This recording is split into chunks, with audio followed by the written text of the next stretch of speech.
Hello friends, তো তোমাদেরকে আমি বলেছিলাম যে বাটা মাছের রেসিপিটা আমি শেয়ার করবো। তো এইদিকে দেখো বাটা মাছটা আমি ভেজে রেখে দিয়েছি, আর এদিকে হচ্ছে পটলের আলুটা কেটে জলে একটু ভালো করে ভিজিয়ে রেখে দিয়েছি। আর এখানে দিয়ে দিয়েছি হচ্ছে কালো জিরা আর হলো কাঁচা লঙ্কা ফোড়ন।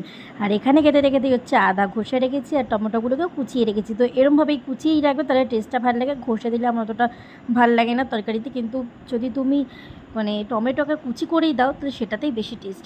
আর এদিকে ভালো করে একটুখানি ভেজে নিলাম। তো ভাজার পর এরপর দিয়ে দেবো হচ্ছে এর মধ্যে আলু আর হচ্ছে আদা ঘষাটা। তো আদাটাকে ঘষেই দেবে, তাহলে টেস্টটা ভালো লাগবে। আর টমেটোগুলোকে কুচি করেই দেবে। তো এগুলোকে হালকা হালকা করে ভাজা হয়ে গেলে তো এর মধ্যে দিয়ে দেবো হচ্ছে একটু সামান্য পরিমাণ জিরার গুঁড়ো। তবে বেশি জিরার গুঁড়ো দেওয়ার দরকার নেই, তুমি হালকা খাবার খেতে চাও তো জিরার গুঁড়োটা একটু অল্প করেই দেবে, তাহলে ভাল লাগে। কিন্তু বেশি জিরার গুঁড়ো দিয়ে আমার একদম ভাল লাগে না তরকারিতে। অনেকে দেখি যে জিরার গুঁড়ো অনেকটা বেশি দেয়। তো এদিকে আমি আলুটার মধ্যে নুন আর হলুদ দিয়ে একটু ভেজে নিচ্ছি, তার মধ্যে আমি জিরার গুঁড়োও দিয়ে দিয়েছি। তো তোমরা দেখতেই পাচ্ছ জিরার গুঁড়োটা একদম অল্প পরিমাণেই দিয়েছি, বেশি কিন্তু দিইনি।